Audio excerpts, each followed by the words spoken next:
por que que a gente se emociona e por que que a gente sente o que de fato a gente está sentindo. As emoções, elas determinam a nossa qualidade de vida, determinam a forma como a gente reage a uma determinada situação, e isso significa que as emoções também determinam se a gente vai ter uma vida mais leve ou se a gente vai levar uma vida mais irritada. Ou seja, as emoções determinam a qualidade das nossas relações humanas, exatamente porque essas emoções acontecem em todos os relacionamentos humanos. Elas acontecem no nosso trabalho, nas nossas amizades, nas nossas interações familiares e principalmente nos nossos relacionamentos íntimos, de uma forma ainda mais intensa.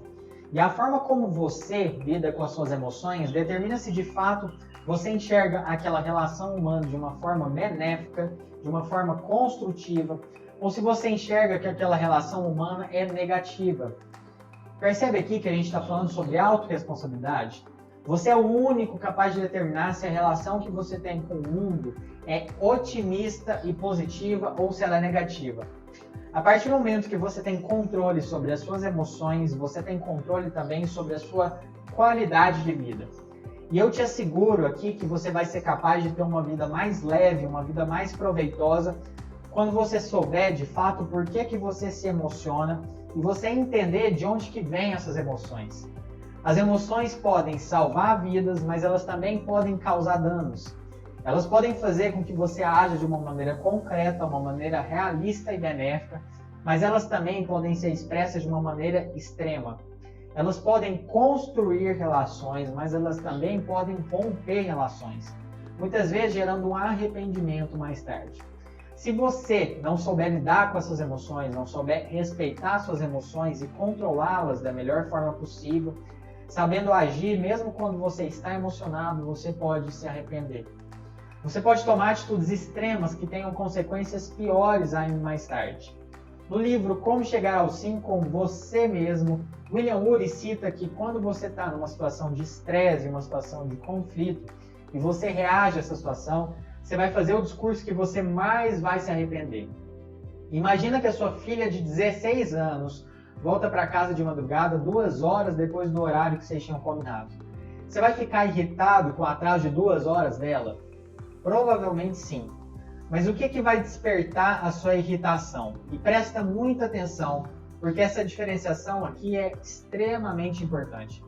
Você está irritado com a sua filha por causa do medo e da preocupação que você sentiu cada vez que você olhou no seu relógio? E esse medo e essa preocupação vem do fato de você não saber se ela estava segura ou não saber com quem ela estava? Ou a sua irritação vem do sono que você perdeu esperando por ela? E você ficou chateado porque você queria dormir melhor naquela noite. Seu foco estava em você ou estava na sua filha? Muitas vezes a gente responde automaticamente que o foco está nela, que você de fato ficou preocupado se ela estava bem. Mas as respostas muito rápidas e muito prontas, elas podem representar apenas aqueles 20% do lado cognitivo das nossas emoções. A gente tem que identificar, de fato, é o lado emocional. Os 80% que determinam as nossas ações. Você expressa verbalmente uma emoção para o outro, mas de fato, dentro do seu cérebro, você está pensando em outra coisa. E não sou eu, Guilherme, que está falando isso, é a ciência. Você pode falar para sua filha que você estava com medo, que você estava preocupado, mas no fundo você estava somente irritado por perder o sono esperando por ela. Qual que é a lição disso tudo? A lição é que é muito importante você tomar consciência de si mesmo para que você possa expressar as suas verdadeiras emoções, para que você não seja manipulado pelas suas próprias emoções. Quando você está ficando irritado, pare por um momento e pergunte a si mesmo, de onde que vem essa emoção? Por que eu estou ficando irritado? Será que eu estou irritado mesmo é por aquilo que eu tinha pensado antes? Quando você não toma consciência do porquê que você está sentindo aquilo, você acaba sendo manipulado. Manipulado e autossabotado por você mesmo e pelos outros.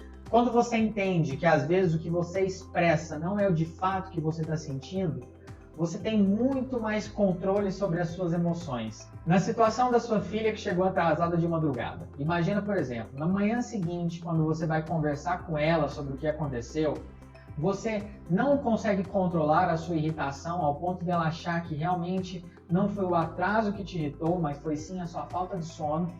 Ou você vai ser capaz de demonstrar de uma maneira positiva como você se sentiu quando ela se atrasou, o quanto angustiado e preocupado você ficou.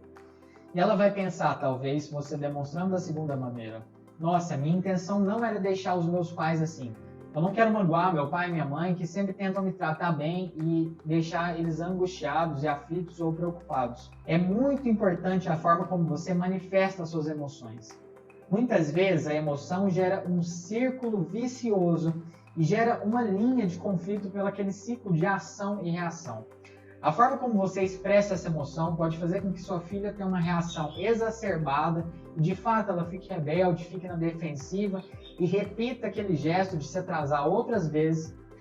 Ou ela pode compreender suas emoções, compreender o quanto você ficou chateado, o quanto ficou preocupado com ela, e ela pode mudar. A forma como você entende as suas emoções e comunica essas emoções é o grande segredo para a gestão de conflitos. Quando você entende como seu corpo se comportou expressando aquela emoção e qual foi a sua linguagem corporal, você vai ser capaz também de saber, a partir da fisionomia da sua filha, se ela está constrangida, se ela está se sentindo culpada ou se ela está simplesmente um pouco rebelde. As nossas emoções e a linguagem das emoções têm também o papel de saber compreender o que o outro está sentindo. E isso não tem nada a ver com detectar mentiras pela expressão facial do outro ou ser capaz de entrar no cérebro da outra pessoa. Trata-se apenas de detectar aquelas emoções que são claras, detectar as preocupações e as expressões faciais mais evidentes, ou simplesmente entender pelo modo como a pessoa gesticula e movimenta o seu corpo, como é que de fato ela está se sentindo naquela situação. Como você pode aplicar isso na negociação e na mediação de conflitos? Muitas vezes as emoções podem começar rapidamente, elas vêm inconscientemente e tão rápido que a gente nem percebe. Você falou algo e logo em seguida percebeu que aquilo que você falou não era o mais adequado e pode ter machucado o outro. As emoções, muitas vezes, elas vêm tão rápido que a nossa consciência não é capaz de discernir, não participa do que de fato ativa aquela emoção. E você não percebe na sua mente em determinado momento que aquela emoção eclodiu por você não conseguir controlar as suas emoções. Lembre-se sempre de que as emoções vão sempre surgir e apesar das suas emoções você deve saber se comportar. A velocidade com que essas emoções vêm, elas têm um propósito por trás. E não é à toa que elas vêm tão rápido e isso acontece por culpa do nosso cérebro reptiliano, já que essas emoções podem salvar vidas. Por exemplo, numa situação iminente de atropelamento. As nossas emoções vêm de fato para alertar a gente sobre o perigo e para salvar as nossas vidas. As emoções podem também arruinar a nossa vida quando a gente reage de uma forma exacerbada. E elas podem até mesmo tirar vidas, e por isso existe uma linha muito tênue entre o lado bom e o lado ruim das emoções.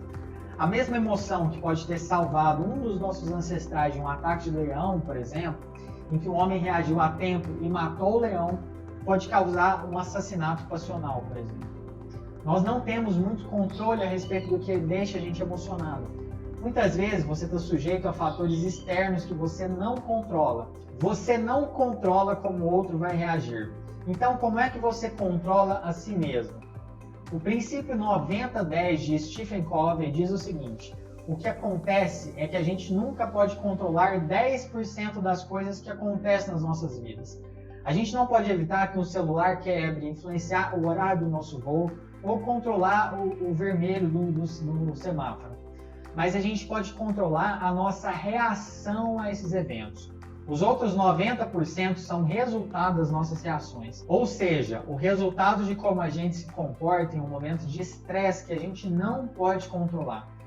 Resumindo, a vida é 10% do que acontece com você e 90% de como você reage ao que acontece com você. A gente tem que entender que a gente não controla o mundo externo, mas a gente controla o mundo interno. Embora não seja fácil, com muita prática a gente consegue entender como as nossas emoções são despertadas em nós e a gente consegue entender a forma como a gente se comporta quando a gente se emociona. Compreendendo a nossa fisionomia interna, o nosso mindset e a nossa forma de pensar, a gente consegue lidar melhor com o que vem de fora, que na maioria das vezes a gente não tem controle. E para concluir, para você não ter uma reação exacerbada quando você fica emocionado, você pode eliminar algum gatilho específico. Gatilho, como o próprio nome diz, é o que desencadeia e ativa a emoção. Vamos imaginar aqui uma outra história. Você está dirigindo e o seu marido está no banco de carona. Aí ele vira para você e diz: esse caminho para chegar no shopping que você está pegando é o caminho mais longo. Nesse momento, você tem duas opções. Você pode se sentir aborrecida ou irritada por causa daquilo e pode interpretar que o seu marido está criticando o seu jeito de dirigir. Ou você pode aceitar a informação sem emoção. Você pode acertar que ele está dizendo aquilo porque ele quer te contar um jeito alternativo de pegar aquela rota, que pode te poupar gasolina, por exemplo, pode te poupar tempo e talvez evitar até que você passe por um bairro perigoso, em que você poderia ter algum risco de assalto. Pare agora por um tempo e se lembre qual foi a última vez que você teve uma reação agressiva e que poderia ter sido diferente.